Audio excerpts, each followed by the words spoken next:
안녕하세요, 라쿤입니다. 어제 아는 분들하고 식사를 좀 하게 됐어요. 그러면서 이제 경제 이야기를 좀 하고, 사실 어제 이제 세금 납부하는 마지막 날이었단 말입니다. 그래서 이제 작년에 비해서 세금이 얼마나 많이 올라가가지고 이제 비용 충격도 있었고, 뭐 벌이가 예전만도 못하고, 경기가 일단 경제가 상당히 걱정이다 이런 말들을 서로 나누고 있었어요. 그렇게 이제 우울한 이야기만 하다가 돌아왔는데, 유튜브를 보니 재밌는 영상이 하나 올라온 겁니다. 2013년 이래로 한국의 실업률이 최저치로 떨어져서 경제 호황이다, 경제가 대박이다. 이런 이제 유튜브 영상이 하나 올라와서 제가 관심 깊게 좀 봤습니다. 구독자 수가 일단 10만 명이 넘어가는 걸 봤습니다. 저로 봤을 땐 하늘과 같은 그런 유튜버죠. 영상도 너무너무 잘 만들었어요. 근데 갑자기 왜 이런 말도 안 되는 영상을 찍느냐. 사실 2017년에 우리 경기가 호황을 찍었다 이런 게 이제 정부의 공식적인 지금 발표 아닙니까? 근데 이분 이제 유튜브를 보니까 영상들이 다 그래요. 뭐 한국은 일본은 지금 완전 망했고 한국은 사상 최고의 호황을 찍고 있다. 뭐 이런 내용의 글들이 쭉 나오더라고요. 그래서 내가 이게 뭔가 싶어가지고 특히 이분 영상 중에 외국의 가짜뉴스 보는 법이라는 주제로 제가 영상을 한번 오늘 찍어볼까 합니다. 자, 이제 스텝 1. 일단 기사가 진짜 기사인지도 봐야 됩니다. 그 외국 가짜뉴스 하시는 분들 중에 실제로 외국에서 보도된 내용이 아닌데도 불구하고 올리시는 분들도 꽤 계시더라고요.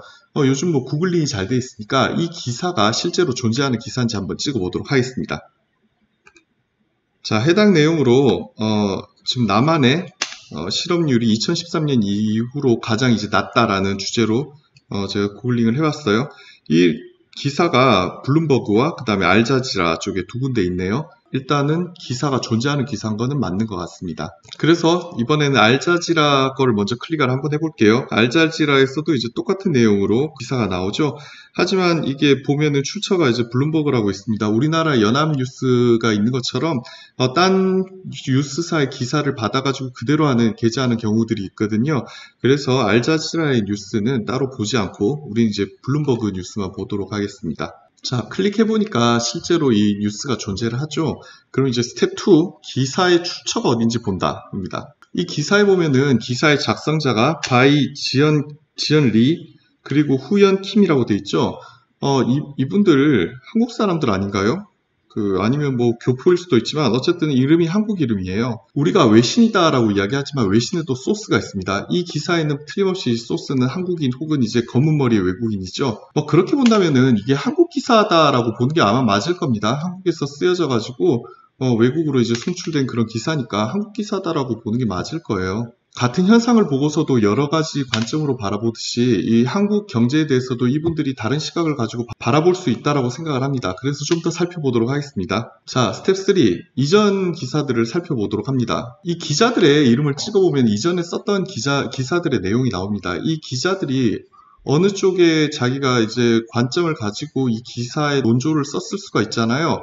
저는 이제 좌편향이든지 우편향이든지 그런 한쪽 시각을 가지고 이제 기사를 썼을 수도 있다라고 생각을 합니다. 그럼에도 불구하고 그것은 이제 선입견이지 그 내용 자체를 본질적으로 바꾸느냐 이건 또 다른 문제이기 때문에 일단 어느 쪽으로 시각을 가지고 있는 기자를 할지라도 전 그 기사를 읽어보긴 합니다. 먼저 이지연 기자가 쓴 기사를 좀 살펴볼게요. 여기 보시면은 한국 경제가 인플레이션 가장 낮게 찍었다 이런 내용들이 있습니다. 근데 전반적으로 봤을 때 이 기자는 다 읽어보진 않았습니다만 제가 몇 개를 읽어보니 한쪽에 치우친 시각을 가진 게 아니라 사실 위주로 썼다라는 그런 생각이 들어요. 그리고 다른 기자인 이제 김우연 기자가 쓴 글도 한번 보겠습니다. 여기 여러 가지 글들이 보이는데 이 기자도 마찬가지로 어느 한쪽으로 치우친 그런 시각을 가지고 있다라고는 별로 생각되지 않아요. 그래서 이 기사는 내용을 한 번 더 언급을 하겠지만 기사 자체가 어느 한 진영의 편견에 사로잡혀가지고 쓴 글이라기보다는 헤드라인을 좀 자극적으로 적어가지고 조회수를 좀 빨아먹는 그런 기사라고 볼 수도 있겠습니다. 이건 가짜뉴스는 아니죠. 저도 유튜브 하는 입장에서 제목을 좀 자극적으로 해야지 또 독자들이 보기 때문에 이런 방법은 쓸 수 있다고 생각을 해요. 더 관심을 가지고 내용을 읽어보는 게 중요하다고 생각합니다. 자, 그런 의미에서 또 기사를 한번 살펴보겠습니다. 스텝 4, 기사를 살펴본다. 여기 보면은 SC뱅크, 이게 SC제일은행 쪽에 있는 이코노미스트가 쓴 글을 인용을 했어요. 작년 8월이 워낙 나빴었기 때문에 바닥 효과 때문에 뭐 이게 더 좋은 걸 감안을 해도 사실 좀 놀라운 그런 결과긴 하다라고 이제 이코노미스트 지적을 합니다. 뭐 그럼에도 불구하고 생산직이 감소했기 때문에 이게 장기적으로 봤을 때 우리나라 경제에 바닥을 쳤다라고 할 수 있을까? 여기에 대해서는 의문이다라고 표시를 하고 있죠. 그리고 홍남기 부총리의 말도 여기 인용이 돼 있습니다. 홍남기 부총리 같은 경우에는 일단 뭐 행정부 쪽에 있으니까 이런 것에 대해서는 되게 자랑스럽게 좀 이야기를 할 겁니다. 매우 고무적이고 의미 있는 쪽이다라고 이야기를 하고 이 추세를 몰아서 더 이제 정책을 집중하겠다 이런 말도 씁니다. 하지만 일단 기본적으로 봤을 때 지금 60살 넘은 취업자 수는 이제 39만 1000자리가 늘었고 그 다음 40살에서 49살의 그룹에는 직업 수가 줄었습니다.